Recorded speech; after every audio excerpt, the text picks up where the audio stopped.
Welcome to my class. कैसे हो आप सभी स्टूडेंट्स? आई होप आप सब बहुत अच्छे होंगे।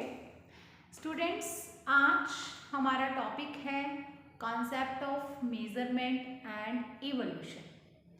अगर मैं इन दोनों शब्दों की बात करती हूँ, मापन एवं मूल्यांकन की, तो आप सभी ने मूल्यांकन शब्द बहुत ही अच्छे से सुन रखा होगा। आप सभी इस शब्द से भली भांति परिचित हैं। मूल्यांकन अर्थात किसी भी उद्देश्य की प्राप्ति की सीमा को चेक करना क्या कहलाता है? मूल्यांकन कहलाता है। आप सभी एक टीचर हो, मैं भी एक टीचर हूँ, तो हम सभी को पता है कि मूल्यांकन शिक्षण अधिगम व्यवस्था या शिक्षा व्यवस्था का एक अनिवार्य अंग है। तो इसी के साथ ये जो मूल्यांकन है वो अपने आप ही महत्वपूर्ण हो जाता है। लेकिन यहाँ पे मापन शब्द ये आपके लिए थोड़ा सा नया होगा। मूल्यांकन शब्द के बारे में हम जानते हैं, फिर मूल्यांकन के प्रकार भी होते हैं, कई टाइप्स का मूल्यांकन होता है। और दूसरी चीज, मापन के बारे में हमें आज डिटेल में जानना है। दोनों के बारे में पढ़ेंगे, लेकिन मापन हमारे लिए एक नया शब्द है, इसलिए आज जो हमारा थोड़ा सा ज़्यादा एक्स्ट्रा फोकस रहेगा वो रहेगा मापन में। तो स्टूडेंट्स, मापन क्या है? किसी चीज़ को मापना। हम एक शब्द यूज करते हैं, नापना, बोलते हैं ना नापना। नापना शब्द सही नहीं है, वो आप कह सकते हो कि आपका वो मन घड़ंत शब्द कह लो आप उसको, या फिर आप उसको ये कह सकते हैं कि वो शब्द जो है बिल्कुल भी एक्यूरेट नहीं है। मापना होता है, नापना नहीं होता। तो मापन शब्द मतलब किसी चीज का माप करना, ठीक है, किसी चीज का माप करना। अब क्योंकि हम यहाँ पे इस शब्द से भली भांति परिचित हैं, तो इसका मतलब ये जो मापन शब्द है वो हमारे लिए नया है।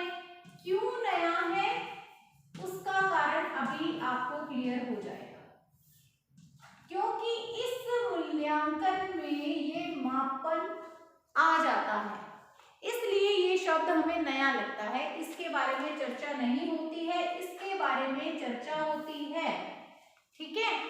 इस मूल्यांकन में ये मापन भी सम्मिलित है। सबसे पहली बात इंपॉर्टेंट है, सुन लीजिए अच्छी तरह से, मूल्यांकन में मापन निहित होता है। एक फैक्ट जो इंपॉर्टेंट फैक्ट है वो यहाँ पे आपको क्लियर हो गया, मूल्यांकन में मापन निहित है।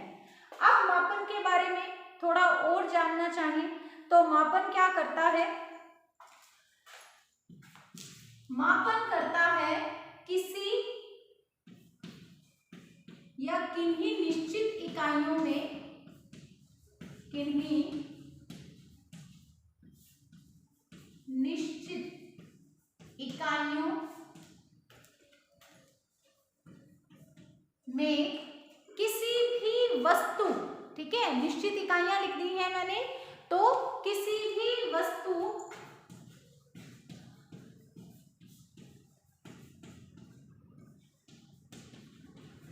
की मात्रा, ठीक है, एक एक शब्द पे ध्यान देना। यहाँ पे क्या लिख रही हूं मैं, उन्हीं शब्दों से ही अर्थ निकलेंगे, ठीक है। तो किन्हीं निश्चित इकाइयों में किसी भी वस्तु की मात्रा या परिमाण का पता लगाना।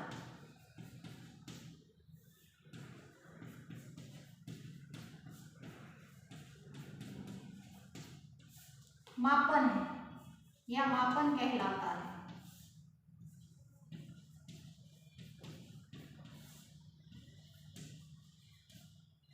ठीक है। इसको अच्छे से समझ लो। मापन क्या है? किन्हीं निश्चित इकाइयों में किसी भी वस्तु की मात्रा या परिमाण का पता लगाना। परिमाण क्या होता है स्टूडेंट्स? परिमाण होता है माप को, ठीक है। नहीं पता तो एक एक चीज आपको यहाँ पे अच्छे से क्लियर हो जाए, ऐसा मेरा प्रयास है। मापन परिमाण होता है माप तोल, निश्चित इकाइयां, ये भी बता देती हूँ। निश्चित इकाइयां यानी जब हम मात्रा की बात करते हैं तो जैसे किसी रेखा की लंबाई है, ये एक रेखा मैंने खींच ली है यहाँ पे, ठीक है। इस रेखा की लंबाई है 1 सेंटीमीटर, तो ये सेंटीमीटर क्या है, इकाई है।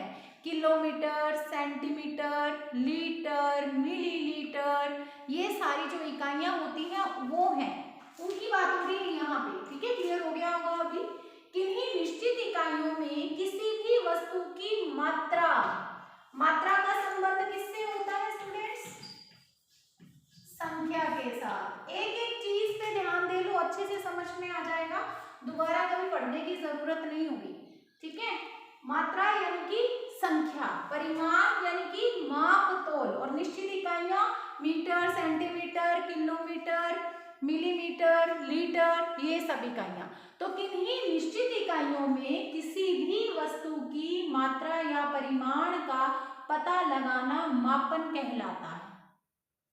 क्लियर हो गया होगा अब तो आपको कि मापन क्या होता है, मापना क्या होता है। तो यानी इसमें क्या चीजें आ सकती हैं, किसी रेखा की लंबाई आ सकती है, ये देखिए आपके सामने मैंने लिख दिया किसी रेखा की लंबाई, ठीक है। और इसके अलावा क्या हो सकता है, क्या प्राप्तांक नहीं हो सकते हैं, प्राप्तांक भी किसमें आते हैं, अंक, प्राप्तांक यानी प्राप्त किए गए अंक। तो किसी भी स्टूडेंट के किसी भी सब्जेक्ट में जो नंबर आएंगे वो भी संख्या में ही आएंगे ना, तो वो भी क्या हो जाएंगे, मापन में आएंगे, वो भी हो सकते हैं।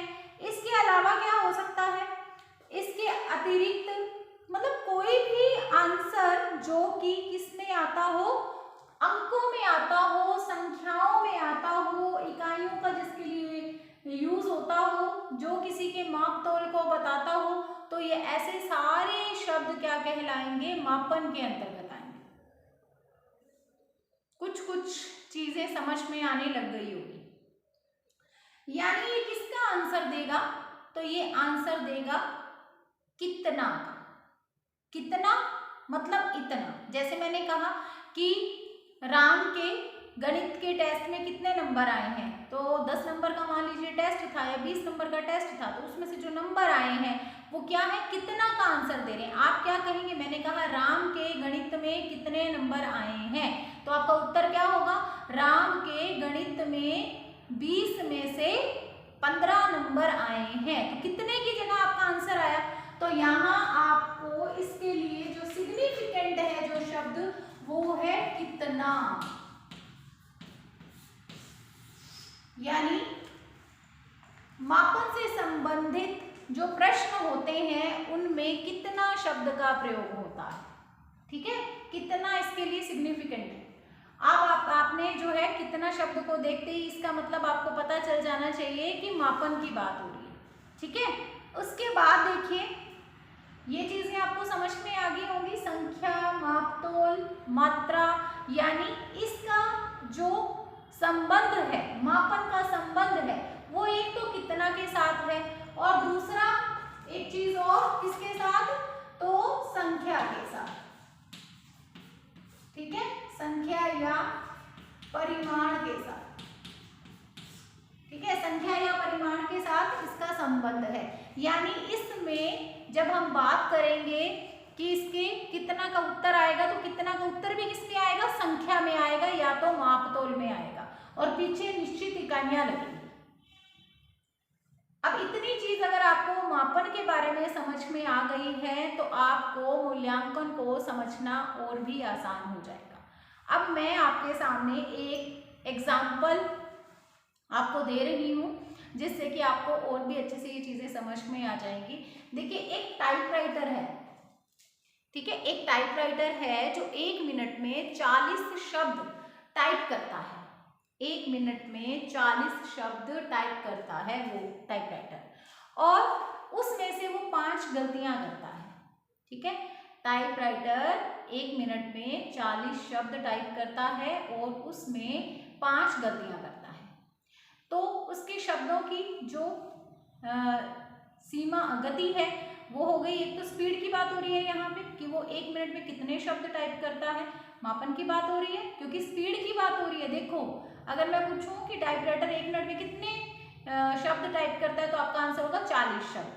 तो इसका मतलब यहाँ पे क्या हो रहा है, ये यहाँ पे मापन की बात हो रही है, तो गति की बात हो गई। फिर मैंने कहा कितनी गलतियां करता है, यानी कि परिशुद्धता की बात हुई, तो उत्तर क्या आएगा, कितने में, 5 गलतियां करता है। तो किसी की गति या परिशुद्धता को चेक करना मापन के अंतर्गत आता है। ठीक है, ये किसी एक व्यक्ति से संबंधित होते हैं। मापन में किसी एक व्यक्ति की गति या परिशुद्धता की बात होती है। अब जो मैंने ये टाइपराइटर की बात की है, अब वहां पे मान लीजिए 3 से 4 टाइपराइटर हैं और वहां पे बात हो रही है कि सबसे ज्यादा स्पीड से या 1 मिनट में सबसे ज्यादा शब्द जो है वो कौन सा टाइपराइटर टाइप कर सकता है। तो यहाँ पे क्या हो रहा है, यहाँ पे तुलना हो रही है 2 लोगों के, 3 लोगों के मध्य। तो ये जो तुलना करने वाली बातें होती है, तुलना की जाती है एक दूसरे से कितना बढ़ करके है, उसको हम लेते हैं मूल्यांकन के अंतर्गत। मैंने शुरू में आपको एक बात बताई थी कि आप इस शब्द से भली भांति परिचित हैं। ये शब्द आपके लिए नया है। क्यों यह इससे परिचित है, क्योंकि आपको ये पता है कि मूल्यांकन अर्थात पूरी क्लास का जो भी परीक्षा ली जाती है उसके बाद उनके जो मार्क्स होते हैं उस आधार पर कहा जाता है ना, ये बच्चा सबसे ज़्यादा मार्क्स इसके आए हैं, फिर इसके आए हैं, फिर इसके आए हैं, फिर इसके आए हैं। क्योंकि ये चीज़ हम कक्षा में या हमारी शिक्षण व्यवस्था में इसको बनाया जाता है, इसलिए हमने इस शब्द को तो सुन रखा है और इसको नहीं सुन रखा। अब और डिटेल में बताती हूँ, अभी भी नहीं समझ में आया है तो डोंट वरी, समझ में आएगा, अभी भी आएगा समझ में। ठीक है, जैसे मैंने कहा कि मापन का संबंध है आपका कितना से। ठीक है, मापन का संबंध क्या है, कितना से। मूल्यांकन का भी संबंध है, उसके लिए भी है क्या, कितना से अलग, कितना से अलग क्या मूल्य है। ठीक है, कितना से अलग क्या मूल्य है, ये है हमारा सिग्निफिकेंट शब्द मूल्यांकन के लिए। अब मैं सिर्फ एक छोटा सा एग्जांपल दूंगी, आपको ये दोनों चीजें समझ में आ जाएंगी। ठीक है, सिर्फ 2-4 लाइनें बोलूंगी और आपको सब क्लियर हो जाएगा। स्टूडेंट्स, जब किसी क्लास का एज अ टीचर आप कोई टेस्ट लेते हैं या एग्जाम लेते हैं, तो आपके स्टूडेंट्स का मान लीजिए आपने 10 नंबर का कोई टेस्ट ही ले लिया, क्लास टेस्ट की बात कर लेती हूँ, तो क्लास टेस्ट ले लिया आपने, तो प्रत्येक बच्चे के किसी के 10 में से 2 नंबर आएंगे, किसी के 0 भी आएंगे और किसी के 5 आएंगे, किसी के 8 आएंगे, किसी के 7 आएंगे, किसी के 10 में से 10 आएंगे, किसी के 10 में से 9 आएंगे, अलग अलग नंबर आएंगे ना। ठीक है, अब इंडिविजुअली अगर बात की जाए, किसी बच्चे से पूछा जाए आपके कितने नंबर हैं, तो बच्चा ये कहेगा कि मेरे 7 नंबर आए हैं, मेरे 10 नंबर आए हैं, मेरे 2 नंबर आए हैं, मेरे 5 नंबर आए हैं। ठीक है, इंडिविजुअली आप एक एक से पूछ रहे हो। आप क्या कर रहे हो, आपको पता है ये क्या हो रहा है, यहाँ पे हम कितने का उत्तर दे रहे हैं, यहाँ पे हम कितने का उत्तर दे रहे हैं, यानी प्रत्येक बच्चे से पूछा जाए आपके कितने नंबर हैं, आपके कितने आए, आपके कितने आए, तो कितने का उत्तर आ रहा है, सामने से जवाब आ रहा है मेरे 5 नंबर आए हैं, मेरे 2 नंबर आए हैं, मेरे 10 में से 10 नंबर आए हैं, मेरे 8 नंबर आए हैं। तो ये क्या है, ये कितना का उत्तर आ रहा है, कितना का उत्तर आ रहा है, कितना का उत्तर आ रहा है। बार बार बोल रही हूँ, क्यों बोल रही हूँ, ताकि कभी लाइफ में भूलो नहीं, इसके लिए बार बार बोल रही हूँ। ठीक है, अब ये कितना का उत्तर आ रहा है, तो कितना का संबंध किससे है, मापन से है। तो इसका मतलब ये क्या हो रहा है, ये मापन हो रहा है, ये मापन की बात हो रही है। ठीक है, ये समझ में आ गया। अब देखिए, वही टेस्ट है, वही क्लास है, वही टीचर है और क्लास के स्टूडेंट के टेस्ट में उतने ही नंबर आए हैं जितने के भी मापन में मैंने बात करी। आप क्या करते हो, आपके पास एक लिस्ट बन गई, इतने बच्चे हैं, सामने नंबर लिखे हुए, इतने इतने इतने इतने इतने इतने, इसके इतने, इसके इतने, ऐसे लिखे हुए हैं। अब क्या होता है, अब आप जो है वो फर्स्ट सेकंड थर्ड निकालते हो। अब आप क्या कर रहे हो, अब आप फर्स्ट सेकंड थर्ड निकाल रहे हो कि किस बच्चे के इस टेस्ट में, जो 10 नंबर का टेस्ट आपने लिया है, उसमें सबसे ज्यादा नंबर किसके आए हैं, सबसे ज्यादा नंबर किसके आए हैं, आप वो चेक कर रहे हैं। सबसे ज्यादा नंबर चेक कर रहे हो, कितना का उत्तर तो आ चुका है, प्रत्येक से आप पूछ चुके हो, लिस्ट बना चुके हो कि कितने नंबर आए हैं, मापन हो चुका है इसका मतलब। और अब आप क्या कर रहे हो, कितना से अलग क्या मूल्य है, कितना से अलग क्या मूल्य है, यानी प्रत्येक को पता है मेरे इतने नंबर आए हैं, लेकिन अगर पूरी क्लास के नजरिए से देखा जाए तब उस बच्चे के उस नंबरों की पूरी क्लास की दृष्टि से क्या वैल्यू है, कितना मूल्य है, क्या वो क्लास में सबसे पीछे रहा है या फिर वो क्लास में फर्स्ट आया है, या वो उसने एवरेज मार्क्स लिए हैं। तो ये क्या है, ये है मूल्यांकन, ये है आपका मूल्यांकन। मुझे लगता है अब कुछ कुछ दिमाग की बत्ती जलनी शुरू हो गई होगी, और अभी भी नहीं जली है तो और सरल शब्दों में, क्योंकि जब तक नहीं समझ में आएगा ना मैं समझाती जाऊंगी, मैं अपने एफर्ट्स लगाती जाऊंगी। क्यों लगाती जाऊंगी, बिकॉज ये मेरा काम है, मेरे स्टूडेंट को सिखाना, ठीक है। तो आपको समझ में आना चाहिए। मैं और एग्जांपल्स दे देती हूँ। तो जब आपने इंडिविजुअली बात की, यानी आप बिना किन्हीं दो बच्चों में या पूरी क्लास में कंपैरिजन किए एक बच्चे के मार्क्स का दूसरे बच्चे के साथ, या फिर बिना फर्स्ट सेकेंड थर्ड निकाले प्रत्येक बच्चे की व्यक्तिगत रूप से जो उपलब्धि है, ठीक है, ये उपलब्धि तो उसके नंबर अचीवमेंट है उसकी टेस्ट में, तो जो उसकी उपलब्धि है उसकी बात करते हो व्यक्तिगत रूप से, आपस में कोई कंपैरिजन नहीं है। आप प्रत्येक बच्चे की इंडिविजुअली अचीवमेंट्स की बात करते हो, तो वहां पे आप मापन कर रहे हो। और यहीं पे अगर आप जो प्रत्येक बच्चे की अचीवमेंट है उसकी आपस में तुलना करते हो, आपस में क्या करते हो, तुलना करते हो, तब वो क्या कहलाएगा। और तुलना करके क्या करते हो, फिर फर्स्ट सेकंड थर्ड निकालते हो, अर्थात कितना से अलग क्या मूल्य है ये जानने का प्रयास करते हो, तब आप कर रहे हो मूल्यांकन, ठीक है। चलो, अब मैं उम्मीद करती हूँ कि इतना बताने के बाद, इतने सारे एग्जाम्पल्स देने के बाद मेरे स्टूडेंट बहुत इंटेलिजेंट हैं, उनको ये चीज़ समझ में आ गई होगी कि मैं क्या समझाना चाह रही हूँ। अब मापन और मूल्यांकन की कहानी समझ में आनी शुरू हो गई होगी। अब स्टूडेंट एक चीज़, क्लास के स्टार्टिंग में ये एरो लगाया था, ये दोनों लिख करके मैंने ये एरो लगाया था। कैसे लगाया था, क्यों लगाया था, एक लाइन बोली थी उसके साथ। मैंने बोला था कि मूल्यांकन में मापन सम्मिलित है, निहित है। याद करो, सुनी होगी वो लाइन आपने, नहीं तो क्या करो, वीडियो को और एक बार बंद करके और पीछे जा करके सुन लो। स्टार्टिंग की बात है ये, जब मैंने ये वर्ड्स लिखे थे यहाँ पे, है ना। तो मैंने जो लिखा था, क्या वो सही बोला था, सही लिखा है क्या, वो सही लगाया कि ये इसमें निहित है? हाँ तो है ना।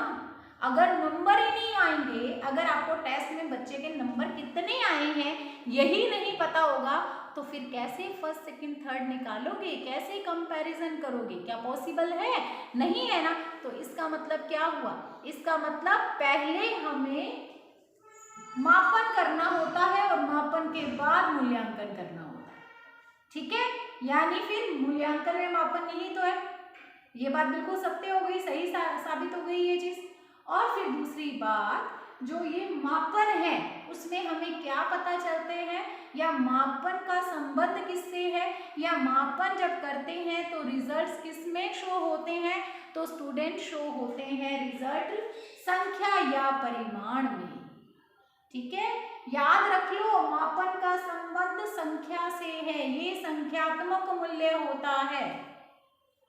ठीक है, और इसके बाद इसके लिए क्या होता है, निश्चित इकाइयों में दिखाया जाता है, क्योंकि संख्या हो या फिर मापतोल हो, इनके लिए हम मैथ्स में निश्चित संख्याओं, निश्चित इकाइयों की बात करते हैं, प्रयोग करते हैं उनका, ये बात हमको पता है। यानी ये जो संख्या या जो मापतोल आएगा वो किस में आएगा, अंकों में, डिजिट्स में। तो मापन का संबंध संख्या, परिमाण, डिजिट्स, अंक, इनके साथ हो गया। ठीक है, तो यहाँ पे किससे हुआ, मूल्यांकन का संबंध किससे है, मूल्यांकन का संबंध उससे नहीं है, मूल्यांकन का संबंध है गुणों से। अब एक चीज और समझाऊंगी, ध्यान से सुन लेना। हिंदी में विशेषण पढ़ते हो स्टूडेंट्स, पढ़े हैं ना, सब जानते हैं विशेषण के बारे में। वे शब्द जो संज्ञा या सर्वनाम की विशेषता को बताते हैं उन्हें हम विशेषण कहते हैं। अब यहाँ पे बात किसकी है, यहाँ पे बात हो रही है विशेषण के प्रकारों की। विशेषण के दो प्रकार हैं, गुणवाचक विशेषण और सेकंड है संख्यावाचक या परिमाणवाचक विशेषण। ऐसे नहीं कह रही कि विशेषण के जो हैं वो दो ही भेद होते हैं, पता है आपको, विशेषण के 4 और वैसे 5 भेद होते हैं। अब 4 कैसे होते हैं, 5 कैसे होते हैं, इसके लिए आप क्या करो, हिंदी भाषा वाली जो हमारी प्लेलिस्ट है उसमें जाकर के देखो। ठीक है, तो आप ये देखिए, यहाँ पे आपके जब मूल्यांकन की बात होगी तो गुणवाचक विशेषण आ रहा है। ठीक है, और वहां पे मापन के अंतर्गत संख्यावाचक या परिमाणवाचक विशेषण की बात हो रही है। गुणवाचक विशेषण अर्थात संख्या से कोई लेना देना नहीं होता ना गुणों का। जैसे हम कहते हैं कि कोयल काली है, कौवा काला है, या राम शरारती है, तो इस तरह से गुणों की बात होती है, उसमें कोई संख्या वाले शब्द नहीं आते हैं। और जब संख्यावाचक या परिमाणवाचक की बात करते हैं तो क्या करते हैं, 2 किलो चीनी, 4 आम, तो संख्या की बात होती है ना। तो यहाँ मापन तो है संख्यावाचक या परिमाणवाचक विशेषण की तरह, और मूल्यांकन होगा गुणवाचक विशेषण की तरह। ठीक है, अब इतने सारे एग्जांपल्स दे दिए, अब तो मुझे लगता है ये कॉन्सेप्ट क्लियर हो ही गया होगा। अब ये जो मूल्यांकन है ना, इसके अंतर्गत शैक्षिक मूल्यांकन कहा जाए तो इसका मतलब क्या होगा। देखो, मूल्यांकन क्या है, जीवन पर्यंत चलने वाली प्रक्रिया है। हम केवल शिक्षा की बात ही नहीं करूंगी, जीवन में प्रत्येक पल हर एक काम का मूल्यांकन किया जाता है। हम क्या करते हैं, हर एक काम को करने से पहले उद्देश्य बनाते हैं। शिक्षा व्यवस्था से अलग जा करके जीवन की बात कर रही हूँ, लाइफ की बात कर रही हूँ हमारी। हम डेली जो भी काम करना होता है उसके कुछ ना कुछ पर्पसेस होते हैं, उस पर्पस से हम वो काम करते हैं और उसके बाद उसको चेक करते हैं कि क्या वो पर्पस कंप्लीट हुआ है या नहीं हुआ, क्या उन उद्देश्यों की प्राप्ति हुई है या नहीं हुई। मूल्यांकन निरंतर चलने वाली प्रक्रिया है, जीवन भर चलने वाली प्रक्रिया है। और शैक्षिक मूल्यांकन की बात करें तो इसका मतलब जब शिक्षा के क्षेत्र में मूल्यांकन की बात की जाए तो उसे हम कहते हैं शैक्षिक मूल्यांकन। ठीक है, शिक्षा के क्षेत्र में जब मूल्यांकन की बात की जाए तो बात होगी शैक्षिक मूल्यांकन की। तो स्टूडेंट्स, आज की क्लास में ना हमने कॉन्सेप्ट समझा। आज की क्लास में हमने ये समझ लीजिए केवल मीनिंग समझ लिया है कि आखिर मापन क्या होता है और मूल्यांकन क्या होता है। अभी इससे संबंधित आगे जो हमारी वीडियोस आएंगी, क्लासेस लगेंगी, उसके अंदर ये चीजें आपको और भी क्लियर होती जाएंगी। इतना मुश्किल नहीं है, बट क्या है कि कॉन्सेप्ट अगर आप जानने की कोशिश करेंगे, प्रयास करेंगे, जितने इतने सारे मैं आपको एग्जांपल दे रही हूँ, विशेषण के बारे में बता रही हूँ, जैसे वो टाइपिंग वाला दे दिया आपको एग्जांपल, या फिर फैक्ट्स भी बताए कि क्यों हम मापन जो शब्द है वो हमारे लिए किस तरह से छिपा हुआ है, और मूल्यांकन हमने सुन रखा है, तो प्रयास किया है अच्छे से बताने का। तो आपने क्या करना है, इसको समझने का प्रयास करना है। जैसे जैसे आगे बढ़ेंगे ना टॉपिक में और भी चीजें क्लियर हो जाएंगी। आज तो एक सामान्य सा मुझे आपको बताना था, ताकि आपको जैसे कहते हैं ना एक शाब्दिक अर्थ यानी कि मीनिंग समझ में आ जाए कि मापन और मूल्यांकन होता क्या है। अभी नेक्स्ट क्लास में हम इनकी डेफिनेशंस करने वाले हैं। डेफिनेशंस में भी बहुत सारी चीज़ें इनके बारे में निकल करके सामने आने वाली हैं, जिससे हमारी चीज़ें हमारे माइंड में इनके कॉन्सेप्ट्स और भी क्लियर होते जाएंगे। ठीक है, तो 1 बाय 1 हम आगे बढ़ते रहेंगे, स्टेप बाय स्टेप आगे जाते रहेंगे। ओके स्टूडेंट्स, आज की क्लास में फिर इतना ही है। आगे का मापन मूल्यांकन के बारे में सारी जानकारी लेंगे नेक्स्ट वीडियो में। God bless you, have a nice day.